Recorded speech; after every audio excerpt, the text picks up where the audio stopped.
Hi, this is John. I'm here in the Mudzi district, and when I've been here in the past and looked at this bush, this veld, where the cattle have been selectively grazing under very heavy continuous grazing, I've often wondered how this can be regenerated.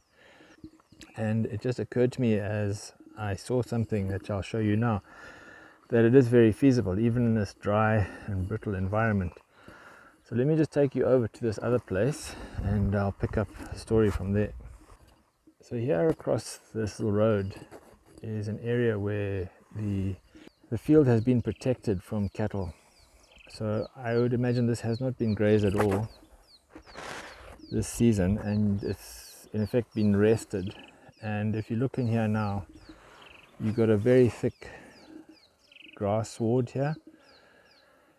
Not the greatest of species, perhaps, Herewith types, a bit of Digitaria, but there's a fair amount of grass.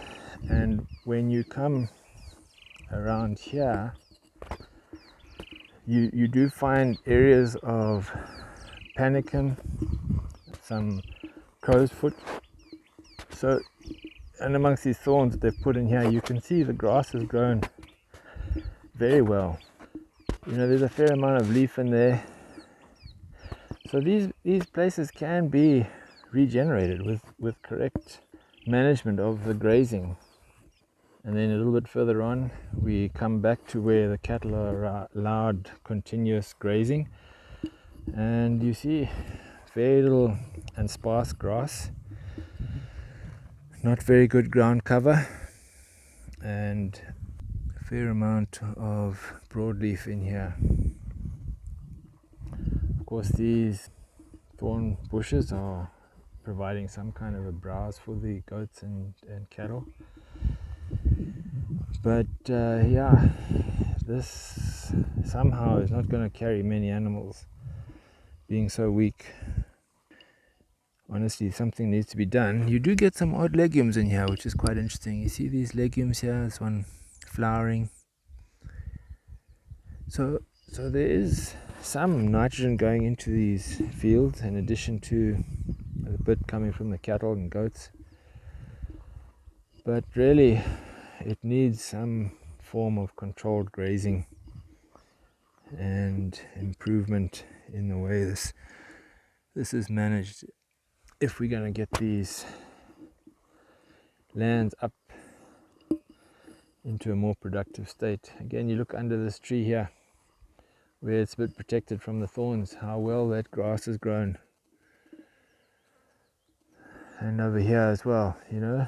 So yeah, just giving this veld sufficient rest and grazing it appropriately, you could transform this back, regenerate it back into a productive grassland. It would require a lot of community involvement, but it could be done, I think, if there is the will on the part of the people. And in the long run, they'll benefit from it anyway. So, a bit of a challenge there. In this little spot, going down this little road, you see in here along this fence line where it's been protected from cattle, there's a lot of panicum and some crow's foot. There's a lot of grass in there. So yeah, it just shows to me what can be done if this veld is allowed to rest and recover. And here's another section on the other side. Look at all this panicum, very leafy, very green. And this is in Mudzi, where it's been a dry season. It's always generally dry down here, region 4. So yeah, you can make this area productive, that's for sure, with the right management. Thanks for watching. Bye.